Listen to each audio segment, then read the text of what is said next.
Bienvenido, bienvenida a Más allá de la salud. En este segundo episodio traemos un invitado muy especial. Tenemos con nosotros a Carlos Agustí, nutricionista de Revoluciona tu Físico, y os lo he traído porque en este nuevo formato de podcast vamos a tocar temas súper interesantes y uno de ellos va a ser la nutrición, la alimentación, tanto para mejorar nuestro físico, mejorar nuestro cuerpo, como para mejorar también nuestra salud. Entonces, creo que el tema de hoy es perfecto para darle ese punto de vista que nos pueda aportar Carlos. Vamos a hablar de los 5 grandes errores que boicotean tu pérdida de grasa y qué mejor que Carlos para ayudarnos sobre todo desde ese punto de vista de la alimentación. Muy buenas, amigo, ¿cómo estás? Muy buenas, Jorge. Muchas gracias por la acogida y la bienvenida. Y encantado de poder estar aquí para poder ayudar a toda esa gente que quiere revolucionar su físico, que quiere cambiar sus hábitos, su composición corporal. Y qué mejor que esta plataforma para que puedan escucharnos.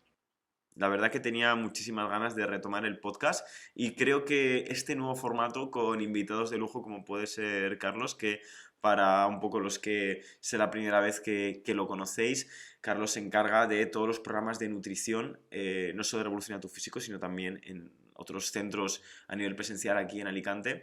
Y bueno, con programas de alimentación súper personalizados, la verdad que ha conseguido cosas muy, muy interesantes a nivel de salud, tanto reducciones de un grandísimo porcentaje de grasa, pérdida de peso, ganancia de masa muscular y para los que tengáis alguna patología, ya sea pues cardiovascular o metabólica, lo iremos desarrollando en otros episodios del podcast. Así que pues creo que no podíamos estar en un entorno mejor, no podía traeros a una persona que entendiera más y os diera esa perspectiva científica, así que sin más dilación os voy a comentar un poquito de qué vamos a hablar hoy. Como os comentaba, vamos a hablar de los 5 grandes errores que boicotean tu pérdida de grasa, porque al final el tema de la pérdida de grasa es como el caballo de batalla de, pues, por lo menos la mayoría de personas con las que yo hablo sobre tema de nutrición para la composición corporal.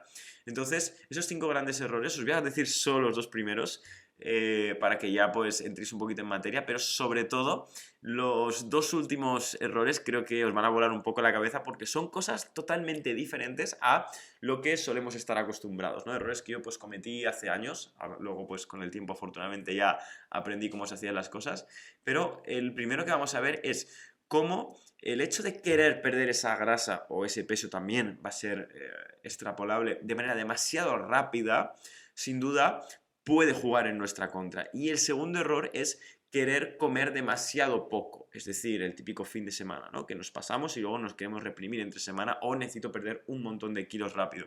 Y para los errores 3, 4 y 5 ya os dejo un poquito ahí esa incertidumbre para que os quedéis hasta el final del episodio. Así que le cedo un poquito el testigo a Carlos. ¿Por qué querer perder ese peso o querer perder esa grasa de manera rápida nos puede perjudicar?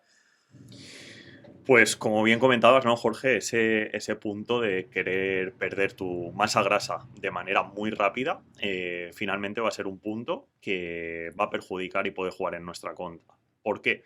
Normalmente, si llevamos en un estado de masa grasa de un 10, un 15% extra de lo que buscaríamos o de lo que sería más saludable, difícilmente lo vamos a poder cambiar en 1, 2 o 3 meses. Es cierto que vamos a dar un cambio muy, muy grande, pero no vamos a poder cambiar al máximo. Quizás sí que hay situaciones o contextos, personas que sí que lo llegan a alcanzar, pero no todo el mundo, todas las personas ya no que sean capaces, sino que su contexto no es tan apropiado, tan facilitador para que eso ocurra. Entonces, eso se puede volver en nuestra contra y querer buscar esa rapidez nos puede llevar a cuando, por ejemplo, un coche va a 120 y tiene un accidente, o un coche va a 180 o 200 kilómetros por hora y tiene un accidente. Pues al final las repercusiones, las consecuencias no son las mismas. Es cierto que no tiene por qué haber un accidente,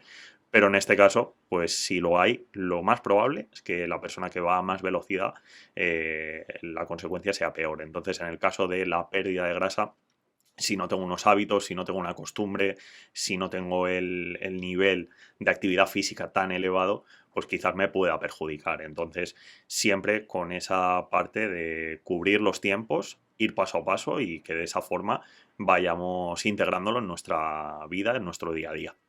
Y sobre todo, aquí es muy importante el tema del efecto rebote, ¿verdad? Porque muchas veces si esa pérdida de grasa o esa pérdida de peso es demasiado rápida, lo que ocurre es que luego las posibilidades de que recuperemos muy rápido ese peso o esa grasa son muy altas, ¿verdad?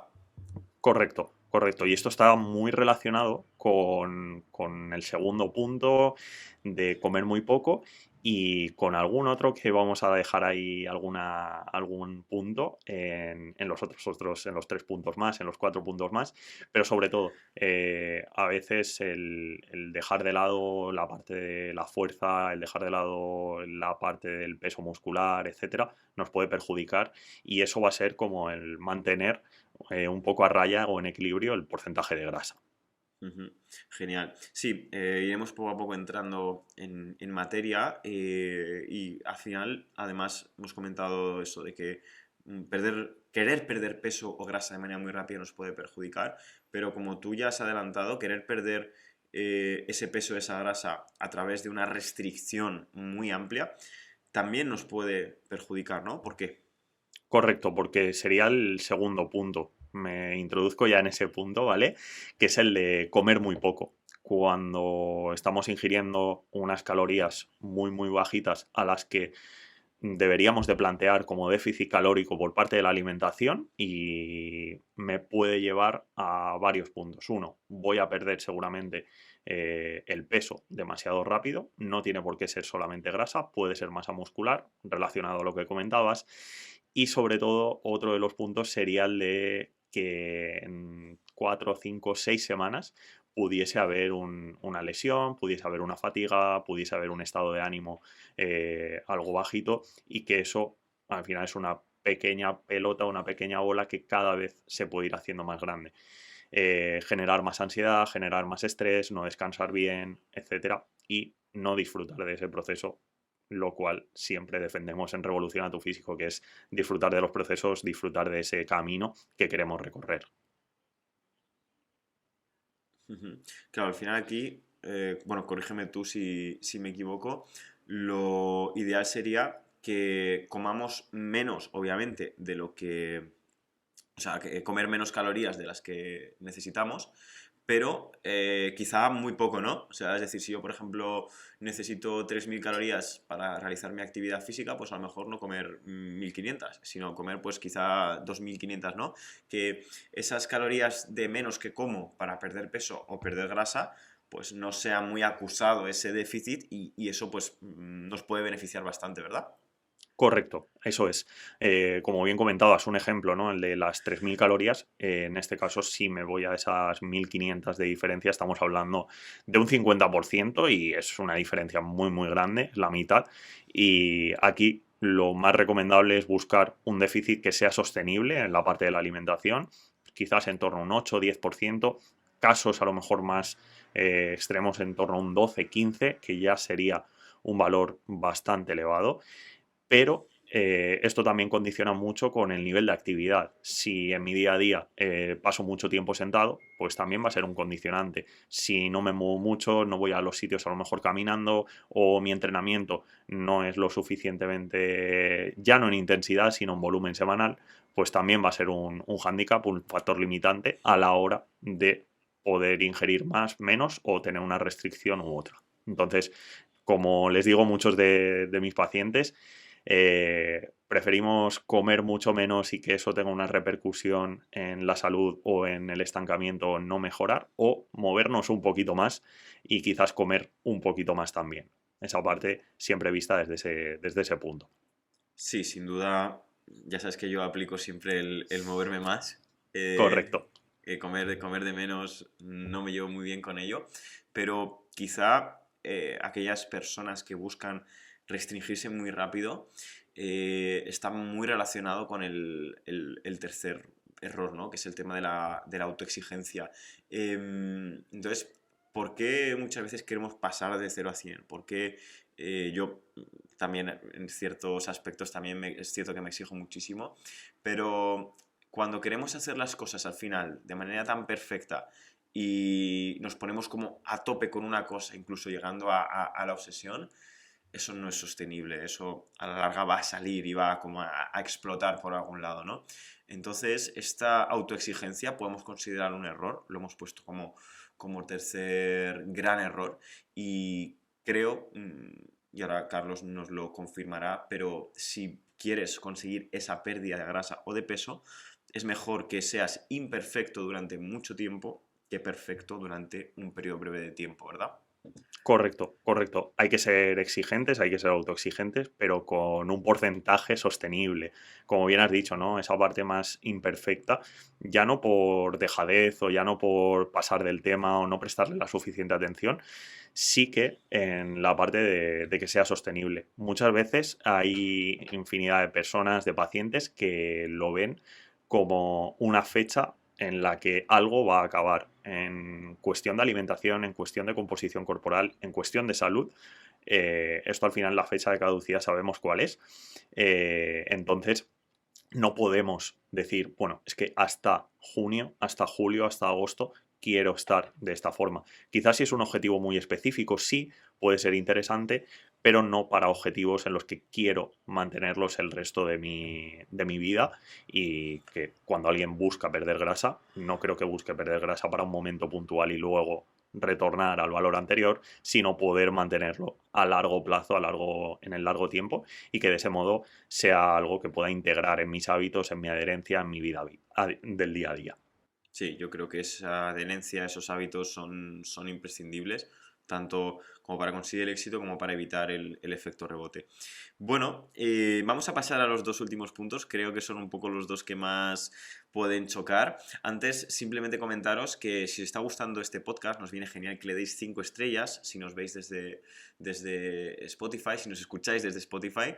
También nos viene muy bien que nos dejéis un comentario en YouTube, porque sobre todo si tenéis alguna duda, también os podéis escribir por email, pero sobre todo en YouTube nos ayuda mucho que dejéis ese comentario y por supuesto os dejaremos las redes sociales, tanto la cuenta de Revoluciona tu Físico como mi cuenta personal en la descripción de este podcast para que pues nos sigáis y estéis ahí también al día del contenido. Vamos ya a entrar en cosas un poquito más específicas, más concretas. Cuando queremos perder grasa, queremos perder peso, Carlos, eh, no solo intentamos quitarnos comida, ¿no? Pero parece como que siempre nos obsesionamos o el malo de la película siempre es el mismo, ¿no? Y son los hidratos de carbono, ¿no?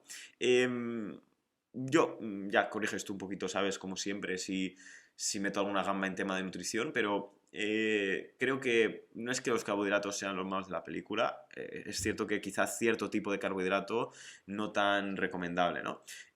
Así que coméntanos un poquito, ¿es obligatorio, es imprescindible eliminar totalmente los carbohidratos o es compatible una dieta no alta, pero sí que tenga una cantidad medio alta de hidratos de carbono y esa pérdida de grasa o de peso?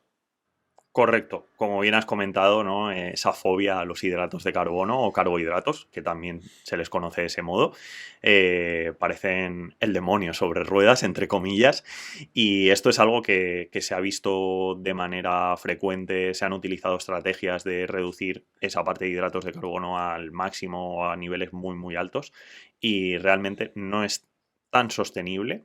Quizás haya personas que sí que se puedan adaptar porque, digamos, eh, incorporan otros grupos de alimentos en mayor medida y eso les lleva a un valor de saciedad, se encuentran bien, etcétera.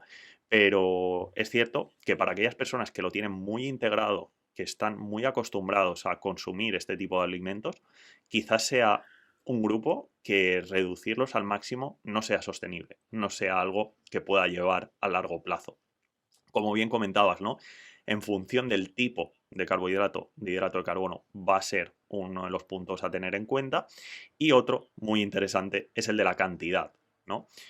Por ejemplo, sabemos que la patata, que es un tubérculo de muy buena calidad, pero quizás si consumo 600 gramos de patata y mi nivel de actividad no es tan elevado, pues en ese plato de comida, por ejemplo, pues debería de reducir mi proporción. Puedo seguir manteniendo la patata si me gusta y de ese modo disfrutar de ese plato, de esa comida y esto llevado a cualquier tipo de hidrato de carbono de buena calidad, como pueda ser la quinoa, el cuscús, una parte de legumbre, etcétera, y manteniendo ese nivel de adherencia que finalmente es lo que nos va a llevar a poder conseguirlo. Sí, y ya te digo, yo las experiencias que he tenido siendo muy restrictivo con los carbohidratos, luego lo único que ha pasado es que me ha generado más ansiedad y luego pues he pecado de más, tú lo sabes bien. Entonces, creo que al final si mantenemos un nivel medio de carbohidrato y sobre todo si lo adecuamos al gasto de cada persona, no tiene por qué dar problema y sobre todo si las cantidades están bien distribuidas. Quizá otra cosa sería, pues ya hablamos de atletas de rendimiento o personas que buscan a lo mejor tener un porcentaje de grasa inferior al 10%, incluso inferior en algunas disciplinas deportivas al 5%. Pero como al menos el 99% de los mortales como tú y como yo no tenemos ninguna intención de competir en altísimo nivel ni de bajar esos porcentajes de grasa, pues creo que las pautas que hemos dado son perfectamente aplicables. Y ya pues entramos en este último punto. Aquí vamos a salir un poquito del tema de la nutrición y vamos a meternos un poco en tema de entrenamiento, ¿no? Sí que me gustaría que Carlos diera un poco su perspectiva, ¿no? A nivel de nutrición, aunque sea algo de entrenamiento, y luego ya si eso yo, si te parece ya yo aporto alguna cosilla más como entrenador, pero ¿cuántas personas te vienen a ti a consulta y dices, ¿haces ejercicio? Sí, y siempre el ejercicio o la actividad principal es el cardio. Sin embargo, ahí hay un grandísimo ausente, que ahora, eso sí que si quieres lo comentamos un poquito al final, pero cuando a ti como nutricionista te hablan sobre qué tipo de ejercicio hago, casi siempre es el cardio, ¿no? ¿Crees que eso es lo óptimo?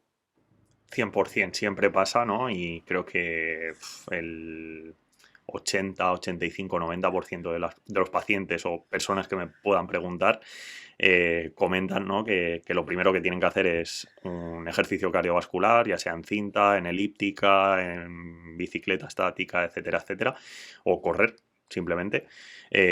Son ejercicios que evidentemente van a generar un gasto energético, pero no son quizás los más óptimos, ¿no? Para generar un gasto energético, sobre todo también si venimos o partimos de un punto de obesidad muy muy elevado, pues a lo mejor no nos interesa fatigar más al cuerpo, a las articulaciones. La salud siempre tiene que estar ante todo, y de ese modo en infinidad de ocasiones vemos luego problemas a nivel plantar en los pies, a nivel de rodilla, a nivel de cadera, a nivel de lumbar. He empezado con esto, no lo he podido mantener en el tiempo y me duelen muchísimas cosas que son en parte ya no solamente por ese sobrepeso, obesidad, sino debido a un exceso de parte cardiovascular y centrados en que vamos a quemar más, en que esa sudoración me va a llevar a gastar más calorías, etcétera. Y finalmente lo que estamos haciendo es termorregular en el caso de la sudoración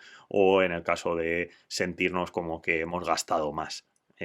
Finalmente, quien gasta, quien es el motor, quien es el que consume ese combustible, es la masa muscular, y por eso necesitamos de ese otro tipo de ejercicio, de ese otro tipo de actividad que genere una mejor eficiencia energética o, metabólicamente hablando, estemos más elevados.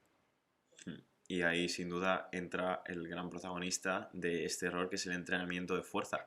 Al final pensad que cuando nosotros hacemos cardio estamos quemando calorías durante la duración de ese cardio. Es cierto que si hacemos algunas modalidades de cardio de alta intensidad tipo HIIT, tenemos el EPOC, que es el exceso de consumo de oxígeno post-entrenamiento, y eso sí que nos puede ayudar, ¿no? Pero al final entramos en lo mismo. El mejor ejercicio es el que puedes mantener mucho tiempo. Y si empezamos, sobre todo si somos una persona sedentaria con un exceso de cardio, lo que vamos a hacer es probablemente incrementar nuestro riesgo de lesión, y eso va a implicar tener que hacer un stop en nuestra actividad física, y eso es lo último que queremos, ¿vale? Sin embargo, si empezamos por el ejercicio de fuerza, y el ejercicio de fuerza no tiene por qué ser empezar con la barra de 100 kilos, ¿vale? Quizá eso, quizá no seguro, es mucho más inteligente y sobre todo nos va a preparar mucho mejor para luego, si en el futuro queremos hacer ese cardio de alta intensidad, que puede ser una herramienta muy interesante para ganar ese puntito más, pues estemos mucho más preparados, ¿no? Y entrenamiento de fuerza puede ser desde entrenar un poquito en tu casa con tu propio peso corporal, que vas al gimnasio, genial y maravilloso, ¿vale? Pero que no tener un gimnasio no sea excusa para no entrenar la fuerza, porque es algo que puedes hacer desde casa y sin ningún problema, ¿no? Entonces, para ya ir concluyendo un poquito este punto y este episodio, y ya al final, quedaros con que las cosas a largo plazo van a ser mucho más gratificantes, los resultados van a ser mucho más satisfactorios tanto para nosotros como para incluso pues, nuestro entorno, ¿no? Con los beneficios para la salud que puede conllevar una pérdida de grasa a nivel de aptitud nuestra para hacer cualquier actividad, estética, etcétera. Y que merece mucho la pena esa paciencia y ver las cosas a largo plazo, ¿no? Entonces ya para cerrar ya del todo, quedaros con que el entrenamiento de fuerza debe ser la base, si queréis, sobre todo perder grasa. Si queréis perder peso, cardio a tope, un gran déficit calórico y vais a ser la misma persona, es decir, si tenéis un cuerpo botijo con las asas, esas a los lados, sobre todo a los laterales del ombligo, y queréis tener esa misma forma, pero más pequeña, pero ocupando menos volumen, no hagáis fuerza y meteros un gran déficit calórico. Si tenéis un poquito más de paciencia, meter ese entrenamiento de fuerza, generar un déficit calórico un poquito menor, comer menos, pero no una barbaridad de menos, y a largo plazo, pues, ese físico va a ser mucho más estético y muchísimo más saludable. Sin ninguna duda, Jorge, y esto muchas veces me viene a la mente, ¿no? Cuando a alguien, algún paciente, alguna persona que te pregunta, como decía antes, se lo comentamos, se lo explicamos, se lo planteamos y parece que como si tuviéramos que engañar a alguien, ¿no? Al final, si lo decimos, si tanta evidencia científica hay, si tantos resultados hay, sin lugar a dudas, porque la gente no llega a darse cuenta de la realidad, ¿no? Esto es importante, este es el camino, este es el planteamiento. Entonces, sin ninguna duda, es el punto de inicio, es el punto de partida, a por ello. Genial. Muy bien, fantástico. Pues nada, Carlos, muchísimas gracias por haberme acompañado en este episodio y nos vemos muy pronto, que seguro no, ya os digo que sí, que vais a ver a Carlos muchísimo por aquí, por Más Allá de la Salud. Un abrazo y hasta la próxima. Muchas gracias. Adiós.